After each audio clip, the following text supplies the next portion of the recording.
So when I think about my teacher's story, I thought it would be best to start off with our very first lesson. This is a clip from our hook video that we did in our planning and instruction course with Dr. Cater. The idea behind this activity was to create a 5-minute hook lesson that we would give to our own students that used the text Oranges by Gary Soto. In this video, I did not know what to do with myself in front of any group of students, let alone a group of my own peers. So I was very nervous, which is very apparent. My hands are doing a lot of flailing. I'm standing pretty awkwardly off to the side. And this is where I began.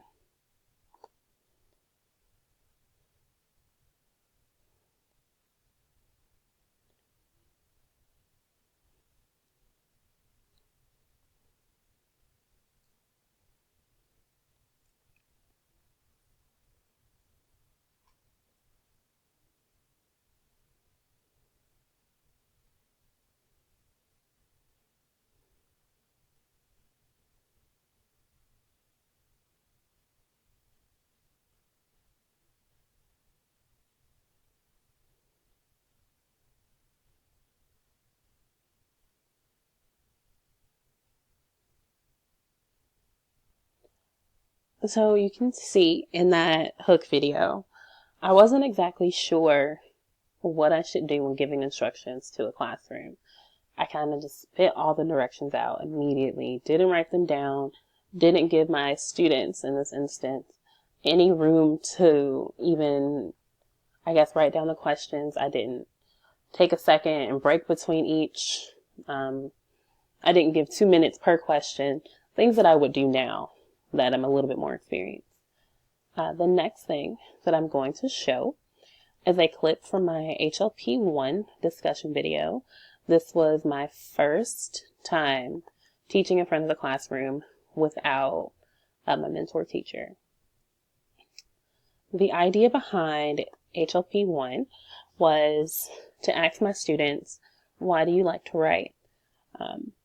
Like I said, this was my very first time a mentor teacher was absent. I had a sub and he told me to do what I felt in my heart to do. So we're going to watch a little bit of this, me giving a little bit of instruction to my second period course, and we'll see, maybe I grew a little bit from that last clip.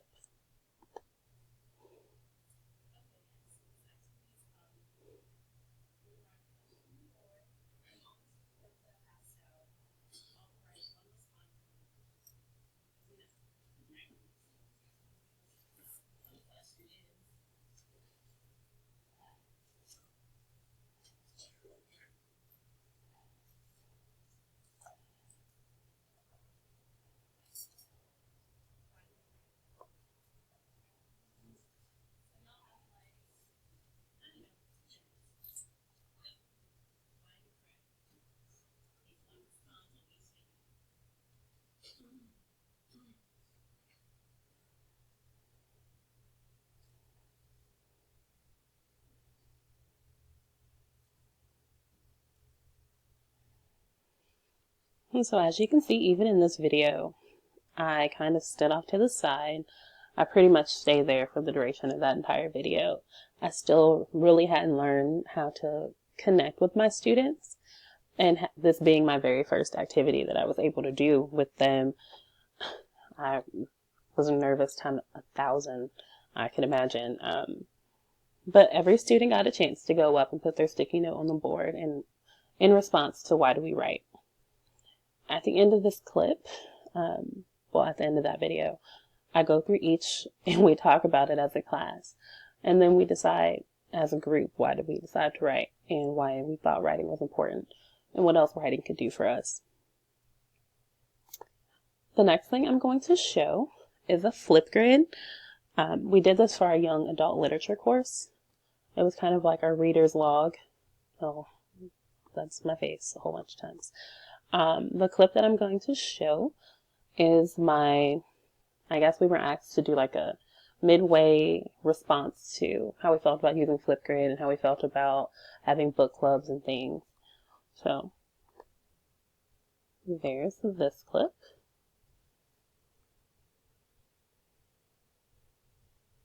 But Through the weekly readings in this class, I've definitely become a more thorough reader. I feel like I'm able to quickly pick up a book, get everything I need to get out of that book, and be able to properly recommend it to my students. I feel like that little tidbit is a gift that was a little hidden gem in this whole agenda of us reading novels every week. Because I went to the media center earlier today and I was able to recommend the book for a couple of my students just because I've read that book before, or it was one that people talked about in class, like The Iron Trials. I recommended that to a student because she's definitely one of those people that would love the high fantasy. But overall, I feel like in reviewing my book grades, I've grown so much as a reader because I'm able to read them quicker and I'm able to identify the important things about each text that I feel will be very useful to my students. So, thank you, I guess, for forcing us to read a novel every week. It's been beneficial for me. Hopefully, it's been working for others. Through the weekly read. so in that flip grade, we all saw, I really came to enjoy being told that I had to read a novel every single week. I really think that I developed a new understanding and a new love for reading that I didn't have as just an English major. Being able to apply the text that I read to a classroom and think about those books in terms of my classroom library, in terms of what my students might like, I really started to look at books differently. And I started to try to apply them differently, if that makes sense. Well, the last thing I want to show is a quick little look at my idea share presentation. I did a strategy called My Favorite Words from Kelly Gallagher, from his book Write Like This. I'm including this at the end because I felt like this was my shining moment as a teacher in this program. This is the moment where my students and I really came to understand each other. And after this activity, our relationship changed. They grew to respect me in a different way, and I grew to understand them a little bit more. So I'm including this because for this activity, I had a bunch of pieces of butcher block paper around the classroom, each with a different category on them, and I wanted my students to relate to each category, to add words, like their first words or phrases that they thought about when they went up to each butcher block paper. So my 6 categories included my favorite words, words that make me laugh, words that make me cry, inspirational words, words from our novel. This station was dedicated to defining words for our word wall, or they could put some of the more challenging words from our text, as we were dealing with 3 different novels between our 5 classes, as well as words that teachers should say more often. So for this, these are a couple of examples that my students did. I chose words that make me cry mostly because this phrase right here in the middle, that you're stupid, is one that appeared over and over again on that category in particular. And following this activity for every class, I did this with all 5 classes, I wanted each group to tell me what was the words that were most repeated and why they felt that way.